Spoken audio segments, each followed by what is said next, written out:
ரொம்ப நாள் கழிச்சு இன்டர்வியூவில் பாஸ் ஆகி போயிட்டுருக்கோம்லா. ஓய், ரொம்ப நாள் கழிச்சு இன்டர்வியூவில் பாஸ் ஆகி போகிறோம். எத்தனை? 20. 19 இதில் ஃபெயில் ஆகி 20ஆவதுல பாஸ் ஆகிருக்கோம். 19ஆவதுல அவன் பண்ண கூத்துக்கு தானே ஃபால்ஸ் கன்ஃபர்மேஷன் கொடுத்து அவனுக்கு லாபம் வரணும்னு சொல்லிட்டு நம்மளை உள்ள தள்ளி விட்டான். அவன் ஏதோ ரெஃபரன்ஸ் அமௌண்ட்டு அவன் எடுத்துகிட்டு போயிட்டான். உள்ளே போனதுக்கப்புறம் தான் தெரியுது எல்லாமே தலைகீழாக இருக்கு அவன் சொன்னதுக்குன்ட்டு. அதுக்கப்புறம் அவனை பிடிக்கலான்னு பார்த்தோம், முடியலை. கேட்டால் அவன் வேலையை விட்டு போயிட்டான். வேலையை விட்டு போகிறவன் சரி நல்லது பண்ணிட்டு போவான்ட்டு இருக்கு. ஒருத்தவன்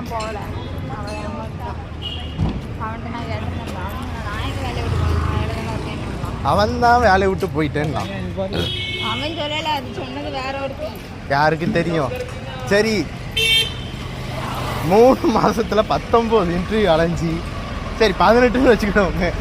ஒரு பையனுக்கு வயசுக்கு ஏஜி வர மாதிரி வயசு வரைக்கும் இது பண்ணிட்டு போயிட்டு 18 வயசுக்கு அப்புறம் தான் வேலைக்கு போனுங்கிற போய் 18 இன்டர்வியூ அட்டன் பண்ணி ஃபெயில் ஆகி 19ல் செலக்ட் ஆகி அதுலேயும் அவன் ஃபால்ஸ் கன்ஃபர்மேஷன் கொடுத்துன்ட்டு திருப்பி அவன் 20ஆவது இன்டர்வியூவில் பாஸ் ஆகிருக்கோம். அதுவும் எப்படி? 20ல் வயசுக்கு வந்திருக்கேன். கரெக்டு தான், 20ல் தான் வயசுக்கு வந்திருக்கேன். நம்ம எதுக்கு பழைய கம்பெனிலேருந்து வேலையை விட்டோன்னு கேட்குறதுக்கு அவங்களுக்கு காற்றுல இது இல்லை. நம்ம என்ன சொல்கிறோங்கிறத கேட்கறதுக்கு அவனுங்களுக்கு அந்த இடத்துல பொறுமை இல்லை. ஆனால் அவனுங்க சொல்லுவாங்க, நாங்கள் human resources department, HR department, team leader, அது என்னது ஹெல்ப் டெஸ்க்கு, வேறு என்னெல்லாமோ சொல்லுவாங்களே, வேறு ஏதோ ஒன்று சொல்லுவாங்க. அது பேர் வர மாட்டேங்கி. எம்ப்ளாய்மெண்ட் ரிலேஷன்ஷிப், இவ்வளோ இதுவும் சொல்லுவானுங்க. ஆனால் எம்ப்ளாயி என்ன சொல்ல வராங்கங்கிறத காது குத்தி கேட்க மாட்டானுங்க. ஆனால் அதுக்கெல்லாம் பேர் வச்சு அதுக்கு ஒரு ஆளை வச்சு வேலை பார்ப்பானுங்க. ஈவன் என்ன வேலை பார்க்குறோங்கிறது தெரியாது அவனுங்களுக்கு. ஆனால் அவனுங்க டாப்பில் இருப்பானுங்க.